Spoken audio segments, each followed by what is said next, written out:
रज चाहती, कृपा करहु रघुवीर। हे राघव, ये तुम्हारे चरणों की रज चाहती है। भगवान श्री राम ने कहा, मुनिराज, इसका हमारा कर्ज है कुछ। महामुनि विश्वामित्र जी ने कहा, क्या तारोगे राम इसको? भगवान श्री राम ने कहा, प्रभु, एक मेरा भक्त था प्रहलाद। प्रहलाद ने मुझे पत्थर से प्रकट कर दिया।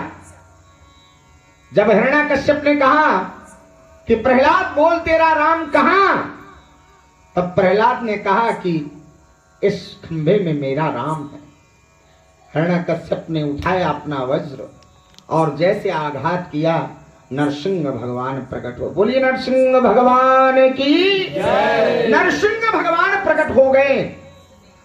तो हे महात्मन, हे गुरुदेव, मेरा भक्त प्रहलाद पत्थर के खंभे से मुझे प्रकट कर सकता है, और मैं कैसा भगवान जो मैं पत्थर से एक स्त्री को नहीं प्रकट कर सकता। तो मेरा कर्जा है इन पर। अब भगवान अपने पास किसी का कर्जा रखते नहीं है। एक बार भगवान श्री राम कन्हैया जी की उंगली में चोट लग गई। ध्यान से सुनिएगा, ये कथा है। कथा को सुनना होता है, चिंतन करना होता है। और राम जी की कथा है, कन्हैया जी की कथा होती तो खूब हंसी आती, खूब बढ़िया बढ़िया। ये राम जी की कथा है, मर्यादा पुरुषोत्तम राम जी की। मर्यादा पुरुषोत्तम अपने जीवन में बड़े सरल रहे, बड़े गंभीर रहे, तो उनकी कथा भी बड़ी गंभीर ही है। तो कर्ज है। कर्ज क्या है?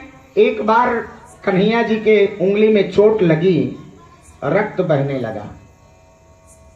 पास में सब पटरानियां खड़ी थी, द्रौपदी जी भी खड़ी थी। ये जितनी पटरानियां थी सब भागी कि हमारे प्रियतम के हाथ में चोट लग गई, बांधने के लिए कोई कपड़ा ले आए। शोक सत्य भामा कियो, रुक्मिणी दौड़ी धाय, अब बांधन को पट खोजती पट रानी अकुलाए। इतने में देवी द्रौपदी ने ज्यों देखे यदुवीर, अब उंगली बांधन के लिए चीरो अपनो चीर। सब पटरानियां तो दौड़ी कोई कपड़ा मिल जाए, लेकिन द्रौपदी जी वहीं खड़ी थी। द्रौपदी जी रेशमी साड़ी पहनी हुई थी, नई साड़ी थी, महंगी साड़ी थी, बहुमूल्य साड़ी थी। तत्काल उन्होंने फाड़ा और कन्हैया के हाथ में बांध दिया, उंगली में बांध दिया। कन्हैया जी ने कहा, हे देवी, हे बहन, इतनी बहुमूल्य साड़ी तुमने क्यों फाड़ दी? तब द्रौपदी जी कहती हैं, मैंने नहीं फाड़ा चीर, पीर देखो अधीर।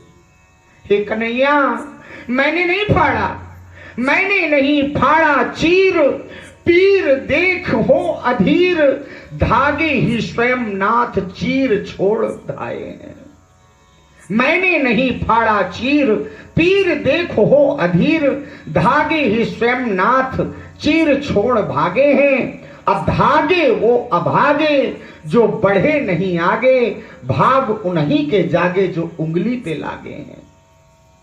मैं आज उन धागों का चिंतन कर रही हूं जो आपकी उंगली में लगे हैं। अरे उन धागों का तो अभाग है, दुर्भाग्य है, जो आपकी सेवा से वंचित हैं।